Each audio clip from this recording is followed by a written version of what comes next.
I will just explain how I came to write the book, because you might think, oh yes, she wrote a novel set in the 1918 flu pandemic because of COVID. No, I wrote it before COVID, and I finished the last draft, sent it in, and then COVID broke out the next week. So it is pure fluke.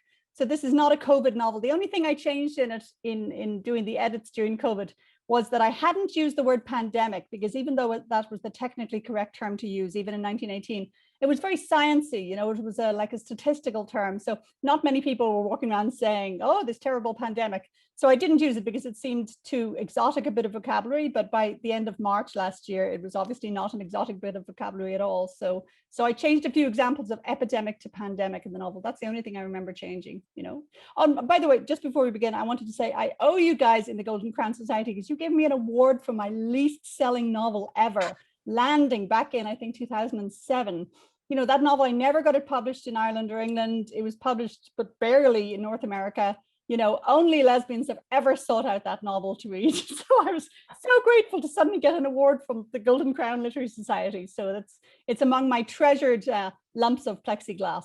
So I owe you guys. Awesome. All right. So I'm just going to start bouncing questions off, and I'm going to read them more or less exactly as they come in. So hopefully you phrased it exactly how you want it to say, because there's just a lot of words involved. So Anna Burke asks, you write in a variety of genres, including contemporary fiction and historical.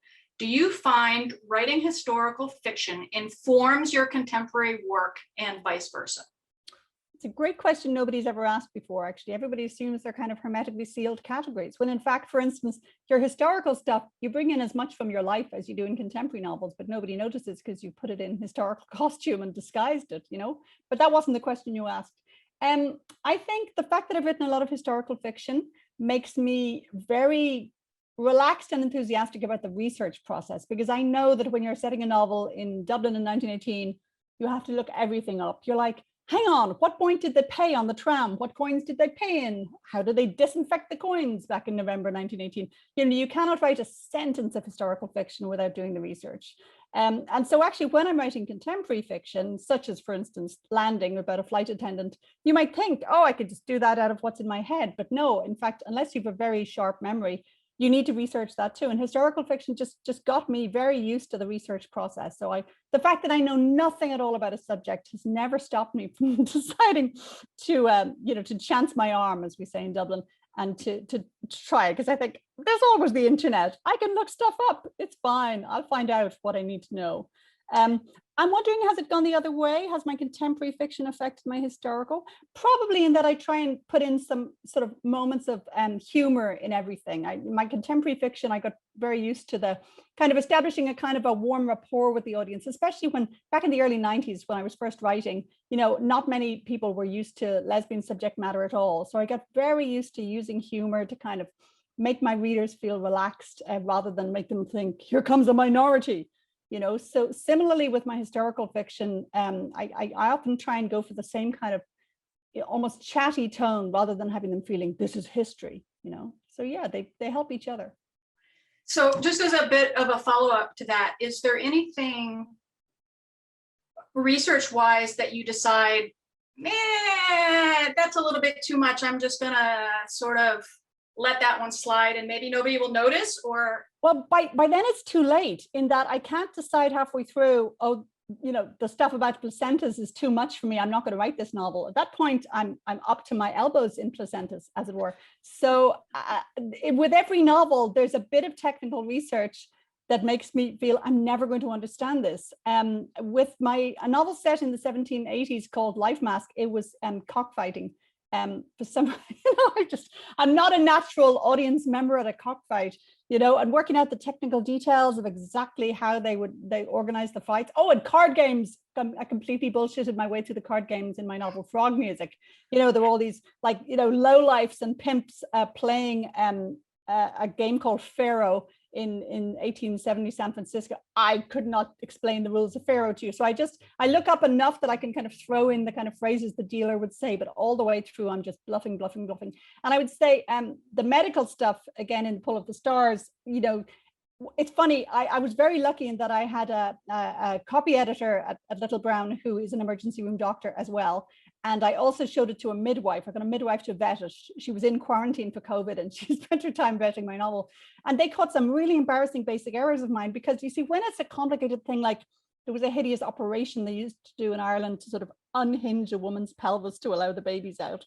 They did this until the 1980s. So that I knew I didn't know. Like, knowing your own ignorance is a real strength. So that one I researched so carefully, I was able to describe exactly. They used a kind of a wind up saw to do this hideous operation. But something like blood pressure measurements, I thought I understood. So I had some explanation of blood pressure, and the midwife had to write to me and say, you completely misunderstand what the figures are. So not knowing that you don't know is, in politicians or in novelists, is a dangerous state. So yeah, every novel has some bit of research where I think I could keep researching another month and I still wouldn't get it. You know, Sure. and you just have to pray you somehow get away with it. You know. Sure. We're going to come back around to the placenta thing because I'm hoping if we have time, I don't want to horrify anybody, any of the other attendees right now. But I have another question, and this is one of my questions too. Joni Kissel asks, she says, loved your book so much. Do you identify with Julia Power? And I just I just sort of build on that a little bit. I read the book myself, and to me, it really read like a love letter to nursing. And like, that's really how it came across, because nursing is there's some grim, grisly stuff going on in there. And I feel like you really captured that. So where does that come from for you? Yeah, I've no experience at all. I'm not particularly expert at putting on a Band-Aid even.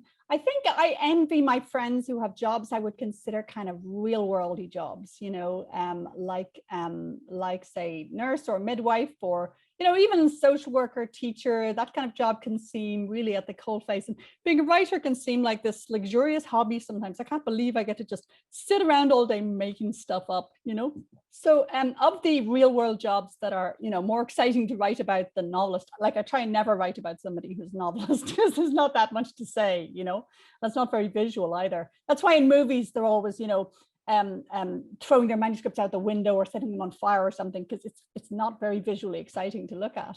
So anyway, of the jobs that I like to write about, I've written about a sex worker twice, and I've written about a nurse twice, because I think those two jobs are extraordinarily interesting because they're both about the brain and the body and what our society thinks of people who are associated with the body.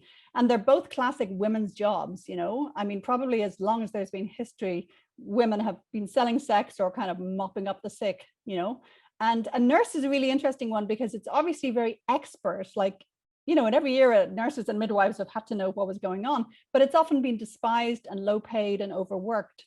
So even in 1918, say, nurses did not have the respect they'd have now, and they had no right to do anything on their own. So one of the most useful sources for me was a manual of midwifery written by an Irish doctor, basically saying, don't you lot get uppity. Like, here's a diagram of the ovaries on the next page, but don't let it give you the impression that you can diagnose things yourselves. I'm telling you these details just so you know when to run for the doctor. So there was this terror of the expertise of nurses and midwives.